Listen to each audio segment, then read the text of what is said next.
All right, so are you part of the Canadian Armed Forces?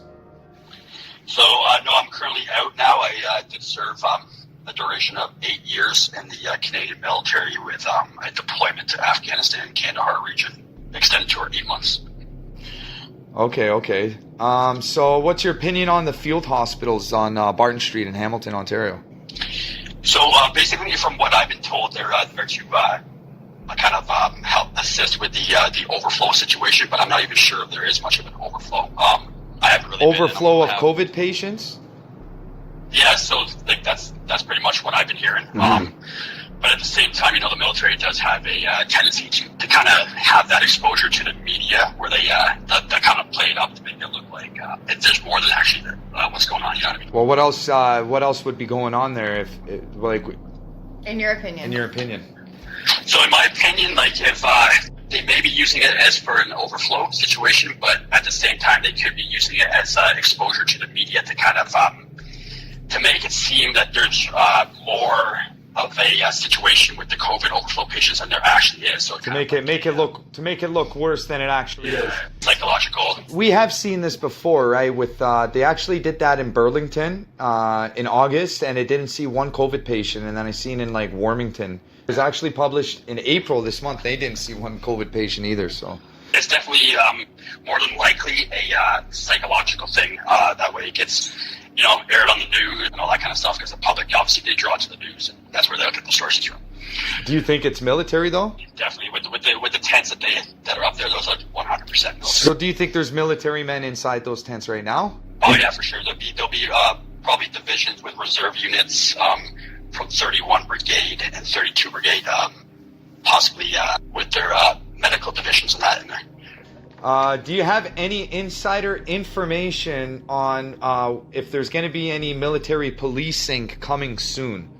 So, in other words, martial law. So there are some rumors floating around. There's talk about martial law. I'm not 100% sure if it's actually been approved through like Department of National Defense, but there are some military friends and colleagues that I have that are talking about it. So there might be some truth to that. I can't give you a 100% guarantee though. Okay, well, I just do want to make mention that in that leaked email, it wrote that there would be military in the streets by July. Inter-city and inter-provincial travel restrictions.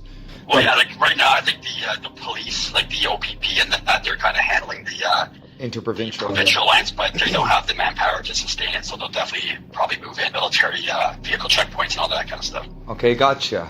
Is the government forcing military to take the vaccine, and what happens if they don't? Okay, so I got a few buddies that are obviously still in the military that are serving up in CFB Petawawa there, and there's rumors that they're from the chain of command, they're asking the guys to get the vaccines, and if they don't get the vaccines, then they're going to take away their field pay.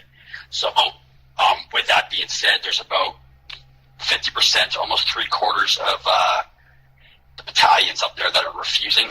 They're still refusing to get the vaccine. So that's not these statistics of this approximation, 50% to 75%. This is the whole Canadian Armed Forces.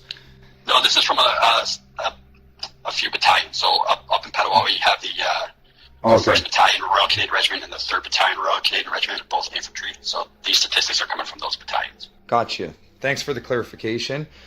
Based on your knowledge, is there any inside info on the COVID vaccine that the military knows that the general public doesn't?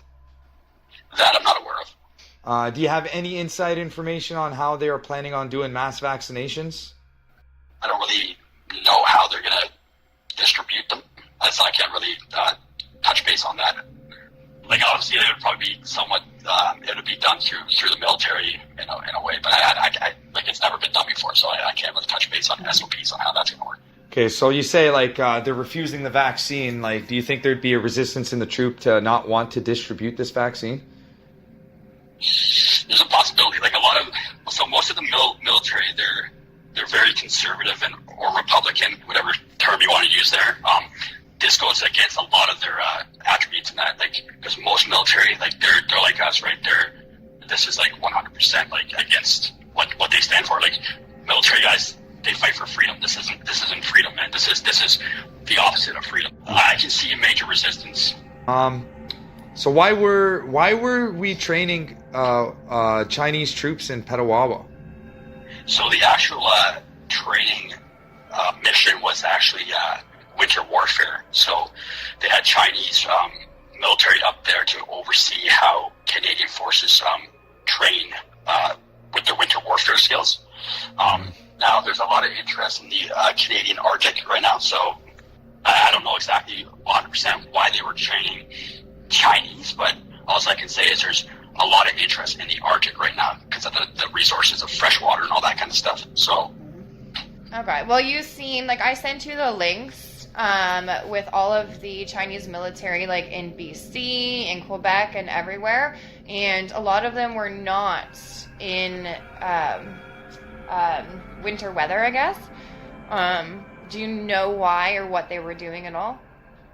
that I can't really comment on. But I know the other ones were done strictly for Arctic warfare. Okay, Arctic warfare. So they say, anyways. Yeah. So there's always a secret agenda too for the military. Like they'll only release things that are that they see fit for the public. Like there's a bunch of different security clearances that some of you will never know. Do you think the U.S. troops would ever turn on us? Man, if it keeps going the way that it is with like the interest and joint effort with Chinese, it could be a possibility. But like if the Canadians are continuing to train U.S. adversaries, then it could be a possibility. Do you have anything else to add that people should know? What's going on right now with the COVID situation? It's like 100% against what most people join the military for. So. Awesome. Well, that's good to know, man. I appreciate you giving us your time and the information. Yeah, no worries. Thank you. Okay. Thank you.